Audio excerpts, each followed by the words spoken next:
ਸਾਰਿਆਂ ਨੂੰ ਸਤਿ ਸ਼੍ਰੀ ਅਕਾਲ। ਸਵਾਗਤ ਹੈ ਤੁਹਾਡਾ ਸੰਦੀਪ ਸਿੰਘ ਕਲਾਸਿਸ ਦੇ ਵਿੱਚ।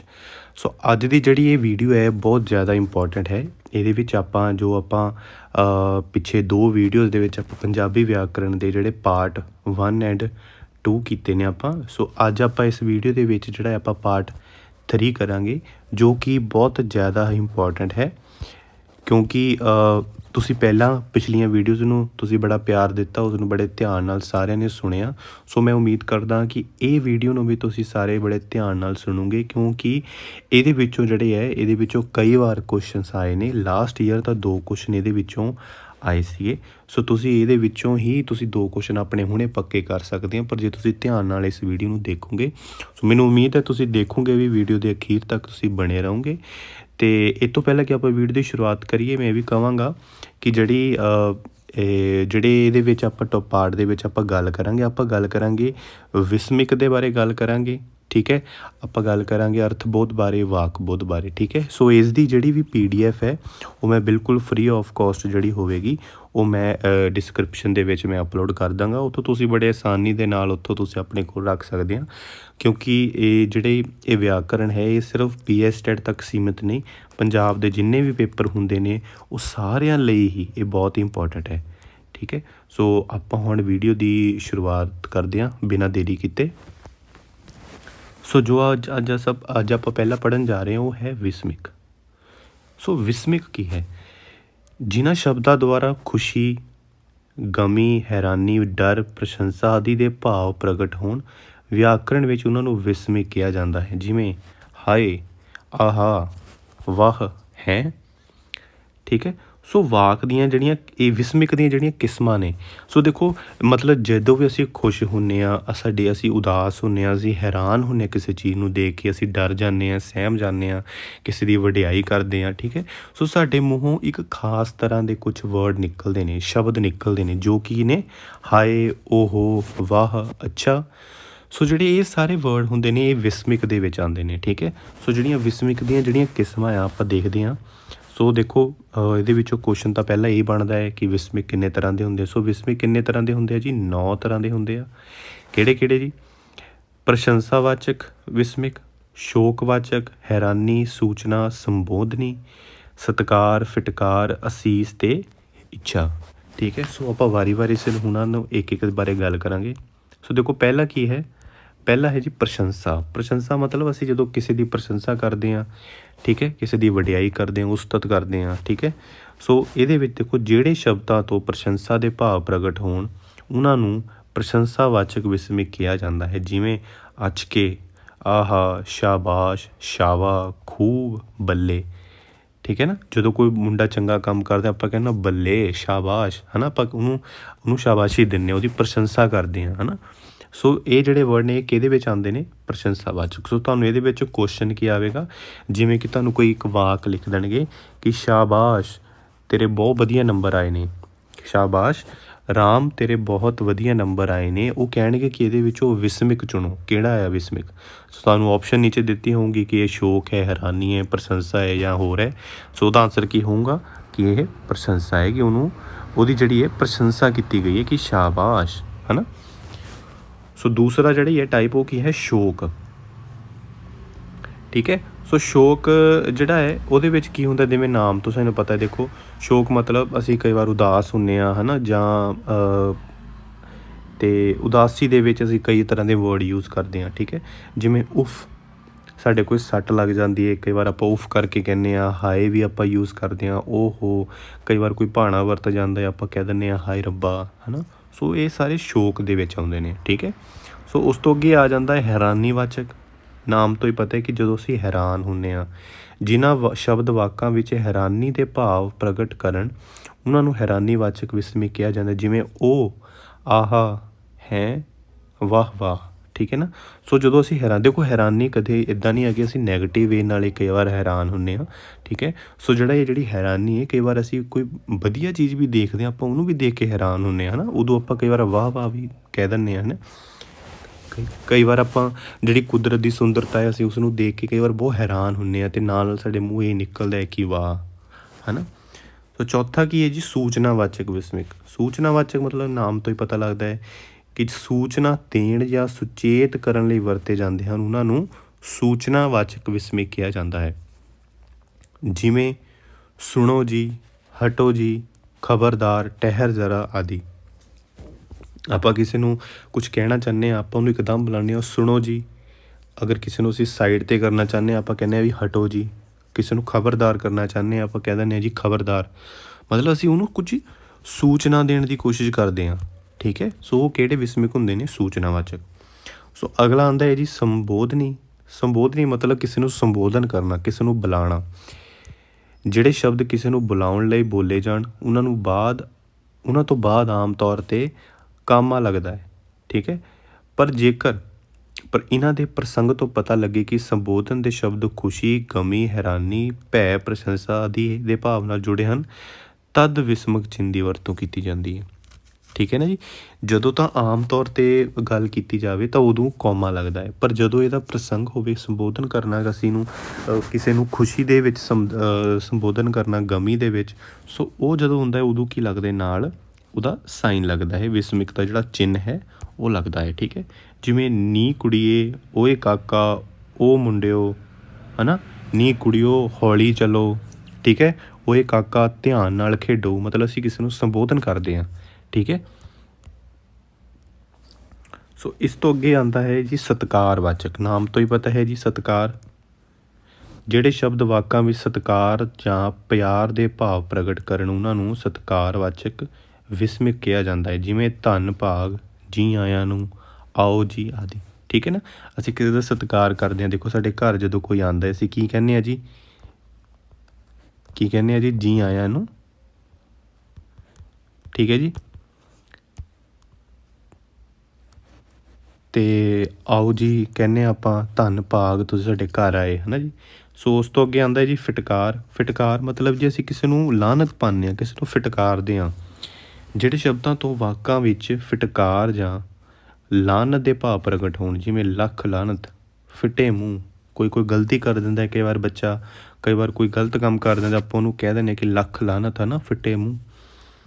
ਸੋ ਉਦੋਂ ਇਹ ਵਾਲੇ ਆਪਾਂ ਯੂਜ਼ ਕਰਦੇ ਹਾਂ। ਸੋ ਅਖੀਰਲੇ ਜਿਹੜਾ 2 ਹੈ ਉਹ ਕਿਹੜੇ ਹਨ? 8ਵੇਂ ਨੰਬਰ 'ਤੇ ਆਉਂਦਾ ਜੀ ਅਸੀਸ। ਅਸੀਸ ਵੀ ਸਾਨੂੰ ਪਤਾ ਹੀ ਹੈ ਜੀ, ਜਿਹੜੇ ਸ਼ਬਦ ਵਾਕਾਂ ਵਿੱਚ ਅਸੀਸ ਜਾਂ ਆਸ਼ੀਰਵਾਦ ਦੇ ਭਾਵ ਪ੍ਰਗਟ ਕਰਨ ਉਹਨਾਂ ਨੂੰ ਅਸੀਸਵਾਚਕ ਵਿਸਮਕ ਕਿਹਾ ਜਾਂਦਾ ਹੈ। ਜਿਵੇਂ ਸਾਈਂ ਜੀਵੇ, ਖੁਸ਼ ਰਹੋ, ਜਵਾਨੀਆਂ ਮਾਣੋ, ਜਿਉਂਦਾ ਰਹਿ, ਹੈ ਨਾ।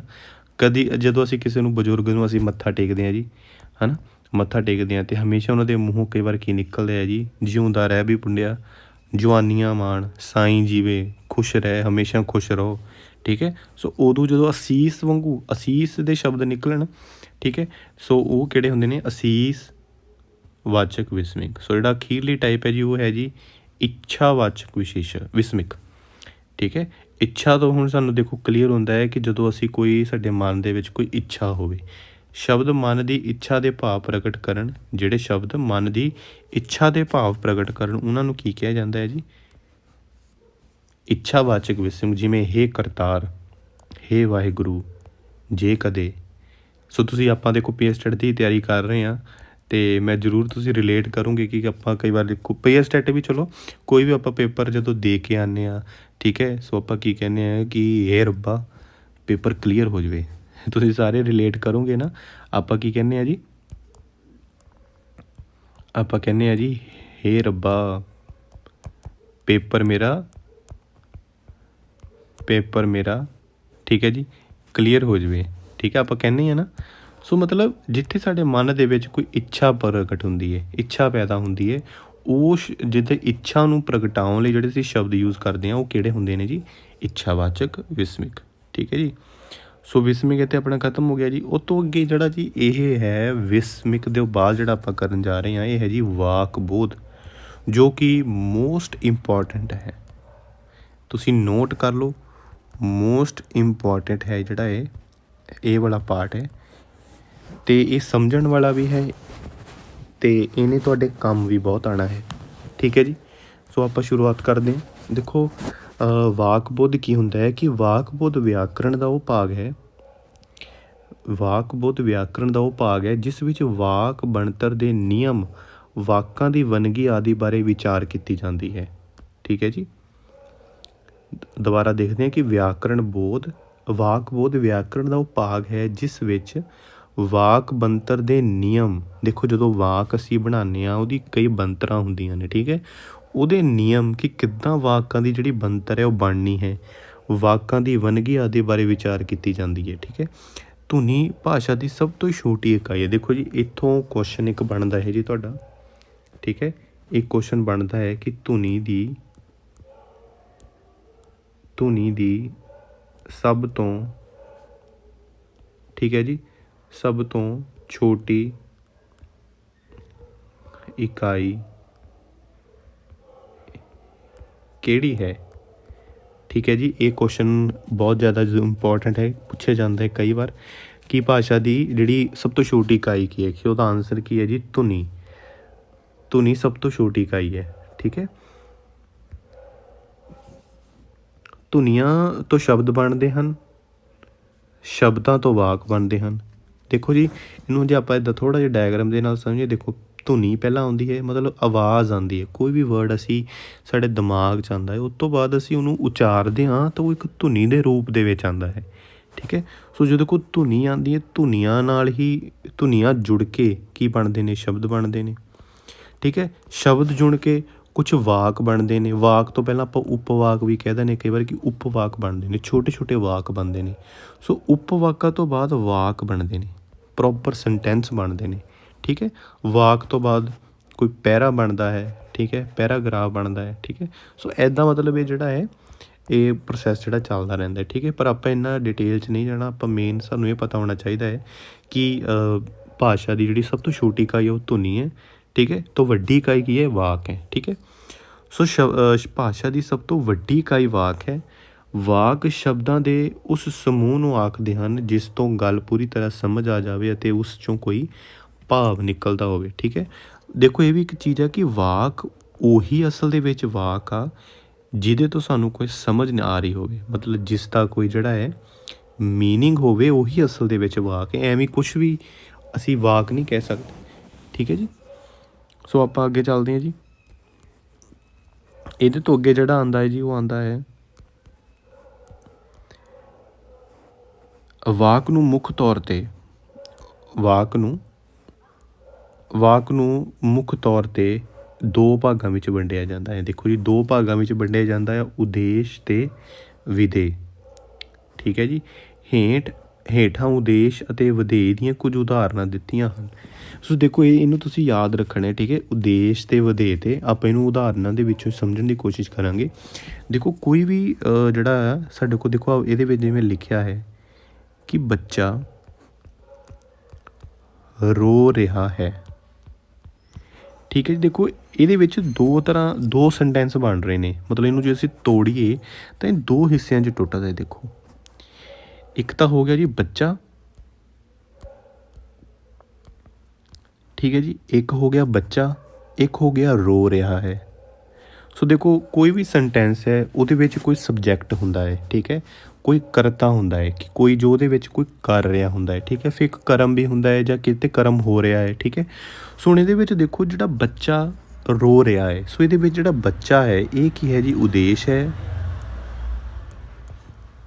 ਬੱਚਾ ਜਿਹੜਾ ਹੈ ਉਹ ਉਦੇਸ਼ ਹੈ ਅਤੇ ਰੋ ਰਿਹਾ ਹੈ ਕੀ ਹੈ ਜੀ, ਵਿਧੇਯ, ਠੀਕ ਹੈ ਜੀ। ਸੋ ਬੱਚਾ ਰੋ ਰਿਹਾ ਹੈ, ਠੀਕ ਹੈ।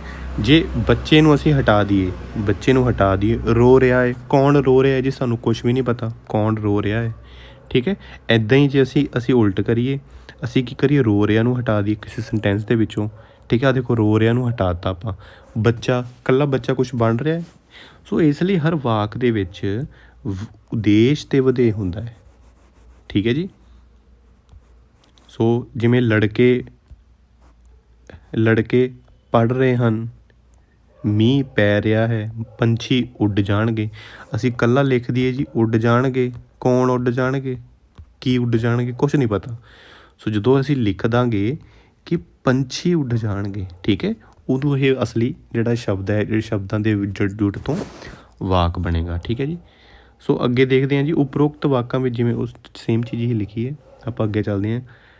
ਵਾਕ ਦੀ ਵੰਡ ਦੋ ਤਰ੍ਹਾਂ ਨਾਲ ਕੀਤੀ ਜਾਂਦੀ ਹੈ। ਪਹਿਲੀ ਪ੍ਰਕਾਰ ਦੀ ਵੰਡ ਬਣਤਰ ਪੱਖੋਂ ਇਸ ਤਰ੍ਹਾਂ ਹੈ, ਠੀਕ ਹੈ। ਹੁਣ ਦੇਖੋ ਬਣਤਰ ਪੱਖੋਂ ਮਤਲਬ ਕਿ ਵਾਕ ਦੀ ਬਣਤਰ ਕਿਵੇਂ ਹੁੰਦੀ ਹੈ, ਠੀਕ ਹੈ। ਉਹ ਤਿੰਨ ਤਰ੍ਹਾਂ ਨਾਲ ਵੰਡਿਆ ਜਾਂਦਾ ਹੈ, ਜਿਵੇਂ ਸਧਾਰਨ ਵਾਕ, ਸੰਯੁਕਤ ਵਾਕ ਅਤੇ ਮਿਸ਼ਰਤ ਵਾਕ, ਠੀਕ ਹੈ। ਅਸੀਂ ਹੁਣ ਇਹਨਾਂ ਨੂੰ ਵਾਰੀ ਵਾਰੀ ਸਿਰ ਆਪਾਂ ਦੇਖਾਂਗੇ। ਇੱਥੋਂ ਤੁਸੀਂ ਯਾਦ ਰੱਖਣਾ, ਜੇ ਅਗਰ ਪੁੱਛਣ ਕਿ ਬਣਤਰ ਪੱਖੋਂ ਵਾਕ ਦੀ ਕਿੰਨੀ ਤਰ੍ਹਾਂ 'ਚ ਵੰਡ ਕੀਤੀ ਜਾ ਸਕਦੀ ਹੈ, ਸੋ ਉਹਦਾ ਆਨਸਰ ਕੀ ਹੋਵੇਗਾ ਜੀ, 3। ਸੋ ਪਹਿਲਾਂ ਆਪਾਂ ਦੇਖਦੇ ਹਾਂ ਜੀ ਸਧਾਰਨ ਵਾਕ। ਸਧਾਰਨ ਵਾਕ ਕੀ ਹੁੰਦਾ ਹੈ, ਠੀਕ ਹੈ। ਸਧਾਰਨ ਮਤਲਬ ਸਿੰਪਲ। ਸੋ ਜਿਸ ਵਾਕ ਵਿੱਚ ਕੇਵਲ ਇੱਕ ਹੀ ਕਿਰਿਆ ਹੋਵੇ ਉਸ ਨੂੰ ਸਧਾਰਨ ਵਾਕ ਕਿਹਾ ਜਾਂਦਾ। ਦੇਖੋ ਜੀ ਬਹੁਤ ਆਸਾਨ, ਅਗਰ ਕੋਈ ਵਾਕ ਹੈ ਉਹਦੇ ਵਿੱਚ ਸਿਰਫ ਇੱਕੋ ਕਿਰਿਆ ਹੋ ਰਹੀ ਹੈ ਤਾਂ ਉਹ ਕੀ ਹੋਵੇਗੀ ਜੀ, ਸਧਾਰਨ ਵਾਕ। ਜਿਵੇਂ ਬੱਚਾ ਰੋ ਰਿਹਾ ਹੈ, ਲੜਕਾ ਖੇਡਦਾ ਹੈ। ਦੇਖੋ ਇੱਕੋ ਹੀ ਕਿਰਿਆ ਹੋ ਰਹੀ ਹੈ ਦੋਨਾਂ ਦੇ ਵਿੱਚ, ਠੀਕ ਹੈ। ਰੋ ਰਿਹਾ ਹੈ ਅਤੇ ਖੇਡਦਾ ਹੈ, ਸੋ ਇਸ ਲਈ ਇਹ ਕੀ ਹੋ ਗਿਆ, ਸਧਾਰਨ ਵਾਕ, ਠੀਕ ਹੈ। ਯਾਦ ਰੱਖਣਾ ਕਿ ਜਿਹਦੇ ਵਿੱਚ ਸਿਰਫ ਇੱਕ ਹੀ ਕਿਰਿਆ ਹੋ ਰਹੀ ਹੋਵੇ ਉਹ ਕਿਹੜਾ ਹੁੰਦਾ ਹੈ, ਸਧਾਰਨ ਵਾਕ।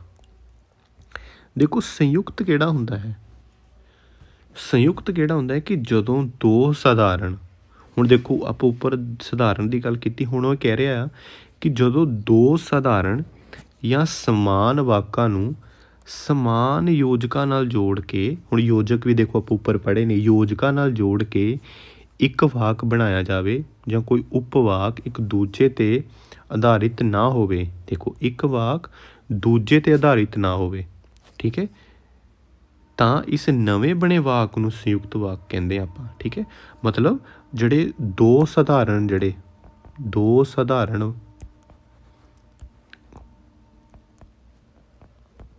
ਸਧਾਰਨ ਵਾਕਾਂ ਨੂੰ ਜੋੜ ਕੇ, ਕਿਹਦੇ ਨਾਲ ਜੋੜ ਕੇ ਜੀ, ਯੋਜਕਾਂ ਦੇ ਨਾਲ ਜੋੜ ਕੇ ਜਦੋਂ ਇੱਕ ਵਾਕ ਬਣਦਾ ਆ ਉਹਨੂੰ ਅਸੀਂ ਕੀ ਕਹਿੰਦੇ ਆ ਜੀ, ਸੰਯੁਕਤ ਵਾਕ। ਆਪਾਂ ਐਗਜ਼ਾਮਪਲ ਦੇਖਦੇ, ਐਗਜ਼ਾਮਪਲ ਤੋਂ ਸਾਨੂੰ ਹੋਰ ਜ਼ਿਆਦਾ ਕਲੀਅਰ ਹੋਵੇਗਾ।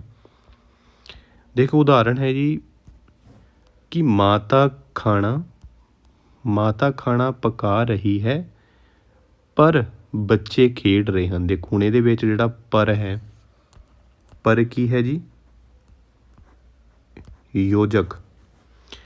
ਹੁਣ ਦੇਖੋ ਜੀ ਇੱਕ ਉੱਪਰ ਉਹਨਾਂ ਨੇ ਗੱਲ ਕਹੀ ਹੈ ਕਿ ਇੱਕ ਦੂਜੇ 'ਤੇ ਆਧਾਰਿਤ ਨਹੀਂ ਹੁੰਦੇ, ਮਤਲਬ ਅਸੀਂ ਜੇ ਇਹਨਾਂ ਨੂੰ ਤੋੜ ਕੇ ਲਿਖੀਏ ਤਾਂ ਤੋੜਨ 'ਤੇ ਅਲੱਗ-ਅਲੱਗ ਜਿਹੜੇ ਇਹ ਸੈਂਟੈਂਸ ਨੇ, ਪਰ ਨੂੰ ਛੱਡ ਕੇ ਇਹਨਾਂ ਦੇ ਅਲੱਗ-ਅਲੱਗ ਆਪਣੇ ਮੀਨਿੰਗ ਨੇ, ਇਹ ਆਪਣੇ ਵਿੱਚ ਸੁਤੰਤਰ ਨੇ। ਜਿਵੇਂ ਮਾਤਾ ਖਾਣਾ ਪਕਾ ਰਹੀ ਹੈ, ਬਿਲਕੁਲ ਸਹੀ, ਇਹ ਇੱਕ ਸਧਾਰਨ ਵਾਕ ਹੈ। ਬੱਚੇ ਖੇਡ ਰਹੇ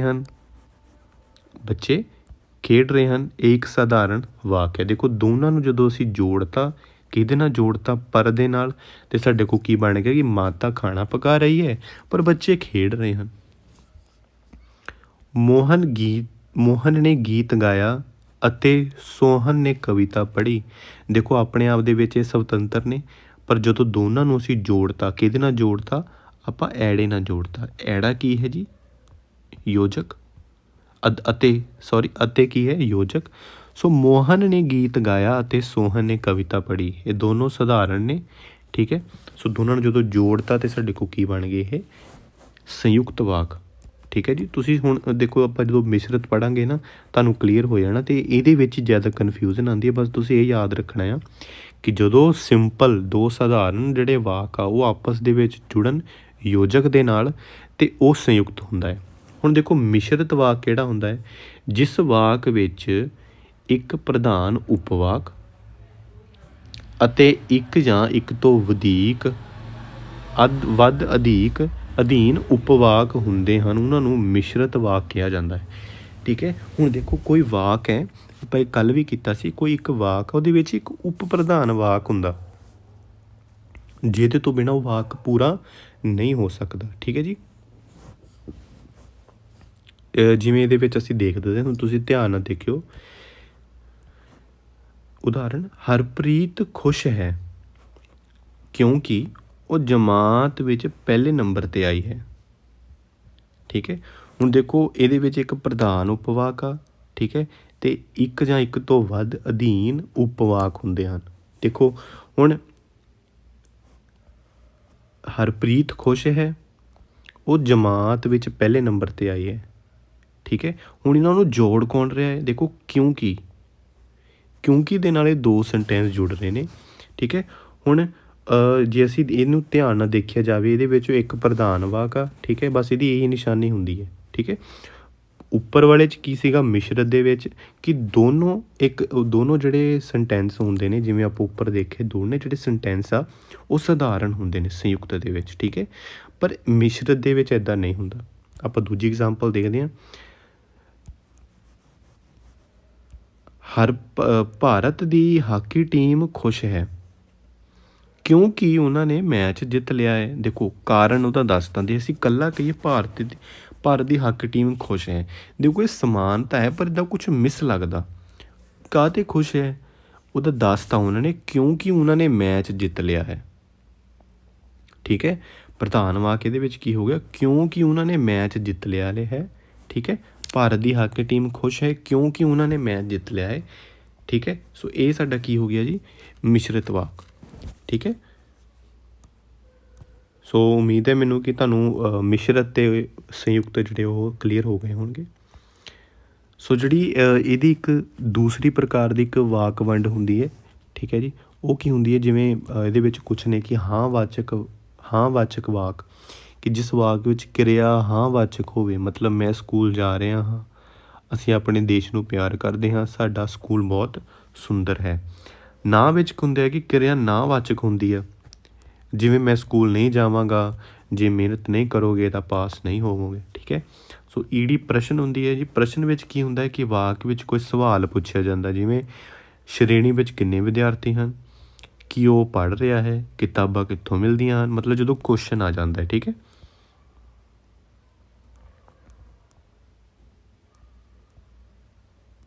ਸੋ ਇਸ ਤੋਂ ਅੱਗੇ ਆਉਂਦਾ ਜੀ ਵਿਸਮੇਵਾਚਕ। ਵਿਸਮੇਵਾਚਕ ਮਤਲਬ ਵਾਕ ਵਿੱਚ ਹੈਰਾਨੀ ਜਾਂ ਵਿਸਮੇ ਦਾ ਭਾਵ ਪ੍ਰਗਟ ਹੋਵੇ, ਜਿਵੇਂ ਵਾਹ ਕਿੰਨਾ ਸੋਹਣਾ ਫੁੱਲ ਹੈ, ਹਾਏ ਤੂੰ ਕਿੰਨੀ ਦੇਰ ਬਾਅਦ ਮਿਲੀ ਹੈ, ਠੀਕ ਹੈ।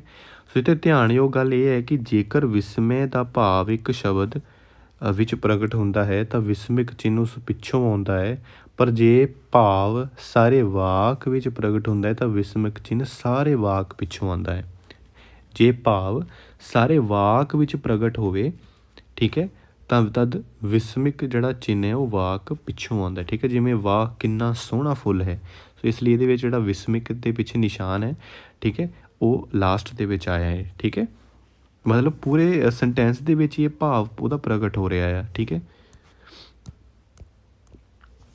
ਸੋ ਇਸ ਦੇ ਵਿੱਚ ਅੱਜ ਦੀ ਇਸ ਵੀਡੀਓ ਦਾ ਲਾਸਟ ਟੋਪਿਕ ਹੈ ਜੋ ਕਿ ਇੰਪੋਰਟੈਂਟ ਹੈ। ਇਹਦੇ ਵਿੱਚੋਂ ਵੀ ਕੁਐਸਚਨ ਬਣਦੇ ਨੇ ਜੀ, 1 ਜਾਂ 2 ਨੰਬਰ ਦੇ ਇਹਦੇ ਵਿੱਚੋਂ ਕੁਐਸਚਨ ਪੁੱਛੇ ਹੀ ਜਾਂਦੇ ਨੇ, ਠੀਕ ਹੈ। ਸੋ ਅਰਥਬੋਧ ਹੈ ਜੀ। ਅਰਥ ਦਾ ਜਿਵੇਂ ਸਾਨੂੰ ਮਤਲਬ ਪਤਾ ਹੀ ਹੈ ਕਿ ਜਦੋਂ ਵੀ ਅਸੀਂ ਕੋਈ ਸ਼ਬਦ ਦੇਖਦੇ ਹਾਂ ਕਿ ਸ਼ਬਦ ਦਾ ਕੋਈ ਨਾ ਕੋਈ ਅਰਥ ਜ਼ਰੂਰ ਹੁੰਦਾ ਹੈ। ਸੋ ਸ਼ਬਦ ਅਰਥਬੋਧ ਤੋਂ ਭਾਵ ਹੈ ਸ਼ਬਦਾਂ ਦੀ ਅਰਥ ਦੇ ਪੱਖ ਤੋਂ ਕੀਤੀ ਗਈ ਵਿਆਖਿਆ। ਇਸ ਵਿੱਚ ਹੇਠਾਂ ਦਿੱਤੇ ਅਨੁਸਾਰ ਵਿਆਖਿਆ ਕੀਤੀ ਜਾਂਦੀ ਹੈ। ਦੇਖੋ ਅਰਥਬੋਧ ਤੋਂ ਭਾਵ ਹੈ ਕਿ ਸ਼ਬਦ ਦੇ ਅਰਥ ਦੇ ਪੱਖ ਤੋਂ ਕੀਤੀ ਗਈ ਵਿਆਖਿਆ। ਕੋਈ ਜਿਹੜਾ ਸ਼ਬਦ ਹੈ ਸਾਡੇ ਕੋਲ, ਕੋਈ ਵੀ ਸ਼ਬਦ ਹੈ, ਠੀਕ ਹੈ, ਉਹਦੀ ਵਿਆਖਿਆ ਕੀਤੀ ਗਈ ਹੈ ਉਹਦੇ ਅਰਥ ਦੇ ਪੱਖ ਤੋਂ। ਕਿਹਦੇ ਪੱਖ ਤੋਂ ਜੀ, ਉਹਦੇ ਅਰਥ ਦੇ ਪੱਖ ਤੋਂ, ਠੀਕ ਹੈ। ਹੁਣ ਦੇਖੋ ਇਹਨਾਂ ਨੂੰ 4 ਤਰੀਕਿਆਂ ਦੇ ਨਾਲ ਇਹਨੂੰ ਅਸੀਂ ਵੰਡਦੇ ਵੀ ਹਾਂ। ਜਿਵੇਂ ਪਹਿਲਾਂ ਆ ਜਾਂਦਾ ਕਿ ਬਹੁ ਅਰਥਕ ਸ਼ਬਦ, ਸਮਾਨ ਅਰਥ ਸ਼ਬਦ, ਵਿਰੋਧੀ ਸ਼ਬਦ ਅਤੇ ਬਹੁਤੇ ਸ਼ਬਦਾਂ ਦੀ ਥਾਂ ਇੱਕ ਸ਼ਬਦ। ਸੋ ਪਹਿਲਾਂ ਆ ਜਾਂਦਾ ਜੀ ਬਹੁ ਅਰਥਕ। ਇਹ ਬਹੁਤ ਈਜ਼ੀ ਹੈ ਜੀ, ਤੁਸੀਂ ਸਾਰਿਆਂ ਨੇ ਪੜ੍ਹੇ ਹੋਏ। ਬਹੁ ਅਰਥਕ ਮਤਲਬ ਹੁੰਦਾ ਹੈ ਕਿ ਉਹ ਸ਼ਬਦ ਜਿਨ੍ਹਾਂ ਦੇ ਵੱਖ-ਵੱਖ ਪ੍ਰਸੰਗਾਂ ਵਿੱਚ ਵੱਖ-ਵੱਖ ਅਰਥ ਹੁੰਦੇ ਹਨ। ਮਤਲਬ ਸ਼ਬਦ ਦੇਖੋ ਸੇਮ ਹੀ ਹੁੰਦਾ ਹੈ, ਠੀਕ ਹੈ, ਪਰ ਉਹ ਜਦੋਂ ਅਸੀਂ ਉਹਨਾਂ ਨੂੰ ਅਲੱਗ-ਅਲੱਗ ਤਰੀਕੇ ਦੇ ਨਾਲ ਅਲੱਗ-ਅਲੱਗ ਸਿਚੁਏਸ਼ਨ ਦੇ ਨਾਲ ਲਿਖਦੇ ਹਾਂ ਅਤੇ ਉਹਨਾਂ ਦੇ ਮੀਨਿੰਗ ਜਿਹੜੇ ਬਿਲਕੁਲ ਬਦਲ ਜਾਂਦੇ ਨੇ, ਠੀਕ ਹੈ। ਹੁਣ ਜਿਵੇਂ ਇੱਥੇ ਉਦਾਹਰਨ ਦੇ ਵਿੱਚ ਇੱਕ ਜੱਗ ਸ਼ਬਦ ਹੈ।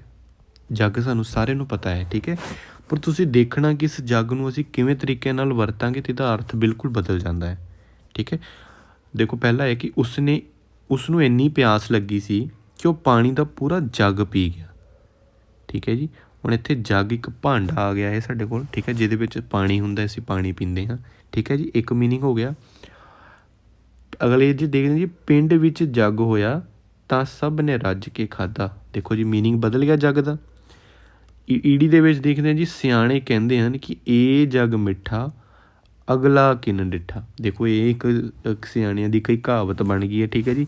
ਹੁਣ ਇੱਥੇ ਵੀ ਜਿਹੜਾ ਜੱਗ ਦਾ ਮਤਲਬ ਹੈ ਬਦਲ ਗਿਆ, ਠੀਕ ਹੈ। ਜੱਗ ਮਤਲਬ ਸੰਸਾਰ ਵੀ ਹੁੰਦਾ ਹੈ, ਠੀਕ ਹੈ।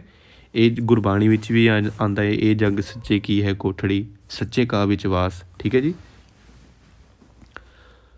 ਸੋ ਅੱਗੇ ਆ ਜਾਂਦੇ ਜੀ, ਸ਼ਬਦ ਦਾ ਅਰਥ ਸਪਸ਼ਟ ਰੂਪ ਵਿੱਚ ਭਾਵੇਂ ਇੱਕ ਹੀ ਹੁੰਦਾ ਹੈ, ਪਰ ਉਸਨੂੰ ਵੱਖ-ਵੱਖ ਪ੍ਰਸੰਗਾਂ ਵਿੱਚ ਵਰਤਣ ਨਾਲ ਜਿਹੜਾ ਵੱਖਰਾ ਭਾਵ ਜਿਹੜਾ ਹੈ ਉਹ ਪ੍ਰਗਟ ਹੁੰਦਾ ਹੈ। ਠੀਕ ਹੈ ਜੀ। ਜਿਵੇਂ ਦੇਖੋ, ਉਹ ਬੁਖਾਰ ਉਤਰ ਗਿਆ, ਹੜ੍ਹ ਦਾ ਪਾਣੀ ਉਤਰ ਗਿਆ, ਕੱਪੜੇ ਦਾ ਰੰਗ ਉਤਰ ਗਿਆ, ਬੱਸ ਵਿੱਚੋਂ ਸਵਾਰੀ ਉਤਰ ਗਈ, ਨਲਾਇਕ ਵਿਦਿਆਰਥੀ ਅਧਿਆਪਕ ਦੇ ਦਿਲੋਂ ਉਤਰ ਗਿਆ। ਦੇਖੋ ਜੀ, ਸ਼ਬਦ ਦਾ ਅਰਥ ਮਤਲਬ ਰੂਪ ਵਿੱਚ ਭਾਵੇਂ ਇੱਕੋ ਹੀ ਆ, ਪਰ ਜਦੋਂ ਉਹਨੂੰ ਅਸੀਂ ਅਲੱਗ-ਅਲੱਗ ਪ੍ਰਸੰਗਾਂ ਦੇ ਵਿੱਚ ਯੂਜ਼ ਕੀਤਾ ਤਾਂ ਜਿਹੜਾ ਉਹਦਾ ਭਾਵ ਆ ਉਹ ਬਦਲ ਜਾਂਦਾ ਆ। ਠੀਕ ਹੈ ਨਾ ਜੀ।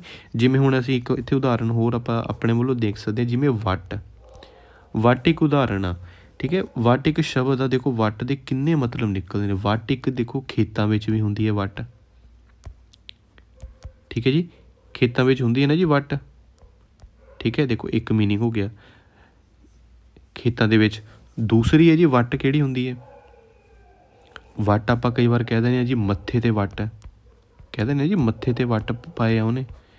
ਠੀਕ ਹੈ, ਉਹਦੀ ਤਾਂ ਮੱਥੇ 'ਤੇ ਹਮੇਸ਼ਾ ਵੱਟ ਹੀ ਪਏ ਰਹਿੰਦੇ ਨੇ। ਠੀਕ ਹੈ, ਮੱਥੇ 'ਤੇ ਵੱਟ। ਹੋਰ ਵੱਟ ਕੀ ਹੁੰਦਾ ਜੀ, ਵੱਟ ਹੁੰਦਾ ਇੱਕ ਕੱਪੜੇ 'ਤੇ ਵੱਟ ਪੈ ਜਾਂਦੇ ਆ ਜੀ, ਕੱਪੜੇ 'ਤੇ ਵੱਟ ਪੈ ਜਾਂਦੇ ਆ, ਹੈ ਨਾ। ਸੋ ਦੇਖੋ 3 ਮੀਨਿੰਗ ਨਿਕਲ ਗਏ ਵੱਟ ਦੇ। ਸੋ ਇੱਦਾਂ ਕਈ ਤਰ੍ਹਾਂ ਦੇ ਸ਼ਬਦ ਹੁੰਦੇ ਨੇ ਜਿਨ੍ਹਾਂ ਦੇ ਅਲੱਗ-ਅਲੱਗ ਮੀਨਿੰਗ ਹੁੰਦੇ ਨੇ। ਠੀਕ ਹੈ ਜੀ। ਸੋ ਉਹ ਕਿਹੜੇ, ਉਹ ਇਹਦੇ ਵਿੱਚ ਇਹ ਸਾਰੇ ਜਿਹੜੇ ਨੇ ਉਹ ਬਹੁ ਅਰਥਕ ਦੇ ਵਿੱਚ ਆ ਜਾਂਦੇ ਨੇ। ਇੱਥੇ ਦੇਖੋ ਕੁਛ ਉਦਾਹਰਨਾਂ ਨੇ, ਆਪਾਂ ਜਲਦੀ ਦੇਖ ਸਕਦੇ ਹਾਂ। ਦੇਖੋ, ਉੱਚਾ, ਇਸ ਪਿੰਡ ਵਿੱਚ ਸਾਡਾ ਘਰ ਸਭ ਤੋਂ ਉੱਚਾ ਹੈ, ਉਸ ਨੂੰ ਉੱਚਾ ਸੁਣਦਾ ਹੈ। ਨਾਈ ਲਈ ਉੱਚਾ ਇੱਕ ਜ਼ਰੂਰੀ ਸੰਦ ਹੈ, ਉਸ ਵਿਅਕਤੀ ਦਾ ਵਿਅਕਤਿਤਵ ਬੜਾ ਉੱਚਾ ਹੈ, ਬਹੁਤ ਉੱਚਾ ਹੈ। ਦੇਖੋ ਕਿੰਨੇ ਮੀਨਿੰਗ ਬਣ ਗਏ। ਉਸਤਾਦ ਅਤੇ ਸ਼ਾਗਿਰਦ ਦਾ ਰਿਸ਼ਤਾ ਬੜਾ ਪਵਿੱਤਰ ਹੈ। ਹਰੀ ਬੜਾ ਉਸਤਾਦ ਨਿਕਲਿਆ, ਗੁਰਪ੍ਰੀਤ ਚਿੱਤਰਕਾਰੀ ਵਿੱਚ ਬੜੀ ਉਸਤਾਦ ਹੈ। ਠੀਕ ਹੈ ਨਾ ਜੀ। ਕਈ ਨੇ ਇੱਦਾਂ। ਸੋ ਜਿਹੜਾ ਉਸ ਤੋਂ ਬਾਅਦ ਆਉਂਦਾ ਹੈ ਜੀ, ਅਗਲੀ ਟਾਈਪ ਆ ਜਾਂਦੀ ਹੈ, ਉਹ ਆ ਜਾਂਦੀ ਹੈ ਸਮਾਨਾਰਥਕ ਸ਼ਬਦ। ਸਮਾਨ ਮਤਲਬ ਕੀ ਹੁੰਦਾ ਜੀ, ਇੱਕੋ ਜਿਹਾ। ਸਮਾਨਾਰਥ ਸ਼ਬਦ, ਸੋ ਦੋ ਸ਼ਬਦਾਂ ਦੇ ਸੁਮੇਲ ਤੋਂ ਬਣਿਆ ਹੈ ਸਮਾਨ ਪਲੱਸ ਅਰਥਕ। ਸਮਾਨ ਤੋਂ ਭਾਵ ਹੈ ਜੀ ਇੱਕੋ ਜਿਹਾ, ਅਤੇ ਅਰਥ ਤੋਂ ਭਾਵ ਹੈ ਅਰਥ ਵਾਲਾ। ਮਤਲਬ ਕੋਈ ਇੱਦਾਂ ਦੇ ਸ਼ਬਦ ਜਿਨ੍ਹਾਂ ਦੇ ਇੱਕੋ ਅਰਥ ਹੁੰਦੇ ਨੇ। ਸੋ ਕਈ ਸ਼ਬਦ ਇੱਦਾਂ ਦੇ ਹੋ ਸਕਦੇ ਨੇ ਜਿਨ੍ਹਾਂ ਦਾ ਇੱਕੋ ਹੀ ਅਰਥ ਹੈ। ਠੀਕ ਹੈ, ਜਿਵੇਂ ਕਿ ਅਸੀਂ ਇਹਦੇ ਵਿੱਚ ਦੇਖ ਸਕਦੇ ਹਾਂ, ਵਿਦਿਆਰਥੀਆਂ ਨੂੰ ਸਮਾਨਾਰਥ ਸ਼ਬਦ ਦੀ ਜਾਣਕਾਰੀ ਹੋਣੀ ਬੜੀ ਜ਼ਰੂਰੀ ਹੈ। ਇਸ ਨਾਲ ਵਿਦਿਆਰਥੀਆਂ ਦੇ ਸ਼ਬਦ ਭੰਡਾਰ ਵਿੱਚ ਵਾਧਾ ਹੁੰਦਾ ਹੈ।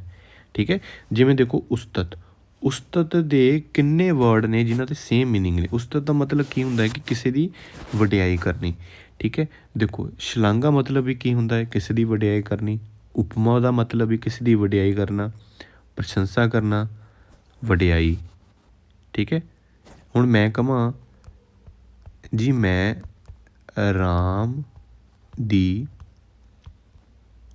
ਪ੍ਰਸ਼ੰਸਾ ਕਰਦਾ ਹਾਂ। ਹੁਣ ਦੇਖੋ, ਮੈਂ ਪ੍ਰਸ਼ੰਸਾ ਦੀ ਜਗ੍ਹਾ ਮੈਂ ਲਿਖ ਦੇਵਾਂ, ਪ੍ਰਸ਼ੰਸਾ ਦੀ ਜਗ੍ਹਾ ਮੈਂ ਇੱਥੇ ਲਿਖ ਦੇਵਾਂ ਜੀ ਵਡਿਆਈ, ਤਾਂ ਵੀ ਮਤਲਬ ਸੇਮ ਹੀ ਰਹਿਣਾ ਹੈ ਕਿ ਮੈਂ ਉਸਦੀ ਵਡਿਆਈ ਕਰਦਾ ਹਾਂ। ਮਤਲਬ ਰਾਮ ਚੰਗਾ ਹੈ ਅਤੇ ਉਸਨੇ ਕੋਈ ਕੰਮ ਕੀਤਾ, ਮੈਂ ਉਹਦੇ ਕੰਮ ਦੀ ਪ੍ਰਸ਼ੰਸਾ ਕਰਦਾ, ਮੈਂ ਉਹਦੇ ਕੰਮ ਦੀ ਸ਼ਲਾਘਾ ਕਰਦਾ। ਠੀਕ ਹੈ ਨਾ ਜੀ। ਸੋ ਅੱਗੇ ਚੱਲਦੇ ਹਾਂ ਜੀ। ਜਿਵੇਂ ਇਹਦੇ ਵਿੱਚ ਹੋਰ ਦੇਖ ਸਕਦੇ ਹਾਂ ਜੀ, ਉਜੱਡ ਮਤਲਬ ਅੱਖੜ, ਗਵਾਰ, ਮੂਰਖ। ਠੀਕ ਹੈ, ਹੁਣ ਉਜਾਲਾ ਦੇ ਦੇਖੋ ਕਿੰਨੇ ਮੀਨਿੰਗ ਨੇ। ਚਾਨਣ ਨੂੰ ਵੀ ਉਜਾਲਾ ਕਹਿੰਦੇ ਆ, ਪ੍ਰਕਾਸ਼, ਰੋਸ਼ਨੀ, ਲੋ। ਠੀਕ ਹੈ, ਇਹ ਉਮੀਦ ਤੁਹਾਨੂੰ ਸਾਰਿਆਂ ਨੂੰ ਪਤਾ ਹੋਊਗਾ। ਸੋ ਇਸ ਤੋਂ ਅੱਗੇ ਆ ਜਾਂਦੇ ਜੀ ਵਿਰੋਧੀ ਸ਼ਬਦ। ਵਿਰੋਧੀ ਮਤਲਬ ਉਲਟ। ਜਿਹੜੇ ਸ਼ਬਦ ਵਿਰੋਧੀ ਭਾਵਾਂ ਜਾਂ ਅਰਥਾਂ ਨੂੰ ਪ੍ਰਗਟ ਕਰਨ, ਉਹਨਾਂ ਨੂੰ ਵਿਰੋਧਾਰਥਕ ਸ਼ਬਦ ਕਿਹਾ ਜਾਂਦਾ ਹੈ। ਠੀਕ ਹੈ ਜੀ। ਜਿਵੇਂ ਉਸਤਤ ਦਾ ਉਲਟ ਕੀ ਹੁੰਦਾ ਹੈ ਜੀ, ਨਿੰਦਿਆ। ਉਚਾਣ ਦਾ ਮਤਲਬ ਕੀ ਹੁੰਦਾ ਹੈ ਜੀ, ਨਿਵਾਣ। ਮਤਲਬ ਉੱਚਾ ਸਥਾਨ ਅਤੇ ਨੀਵਾਂ ਸਥਾਨ। ਉਜਾੜਨਾ ਮਤਲਬ ਅਸੀਂ ਕੋਈ ਉਜਾੜਦੇ ਹਾਂ ਤਾਂ ਉਹਦਾ ਉਲਟ ਕੀ ਹੁੰਦਾ ਹੈ ਜੀ, ਵਸਾਉਣਾ। ਉੱਠਦੇ ਹਾਂ ਅਤੇ ਉਹਦਾ ਉਲਟਾ ਕੀ ਹੁੰਦਾ ਹੈ ਜੀ, ਬੈਠਣਾ। ਉੱਚਾ, ਨੀਵਾਂ, ਅਗਾਂਹ, ਪਿਛਾਂਹ, ਅਨੋਖਾ, ਸਧਾਰਨ, ਅਮੀਰ, ਗਰੀਬ, ਆਜ਼ਾਦੀ, ਗੁਲਾਮੀ। ਠੀਕ ਹੈ ਨਾ ਜੀ। ਇਹ ਸਾਰੇ ਕਿਹੜੇ ਹੁੰਦੇ ਆ ਜੀ, ਵਿਰੋਧੀ ਸ਼ਬਦ। ਸੋ ਜਿਹੜੇ ਇੱਕ ਅਖੀਰ ਦੇ ਵਿੱਚ ਆਉਂਦੇ ਨੇ ਜੀ, ਬਹੁਤੇ ਸ਼ਬਦਾਂ ਦੀ ਥਾਂ ਇੱਕ ਸ਼ਬਦ। ਠੀਕ ਹੈ, ਇਹ ਵੀ ਇੱਕ ਇੰਪੋਰਟੈਂਟ ਹੈ।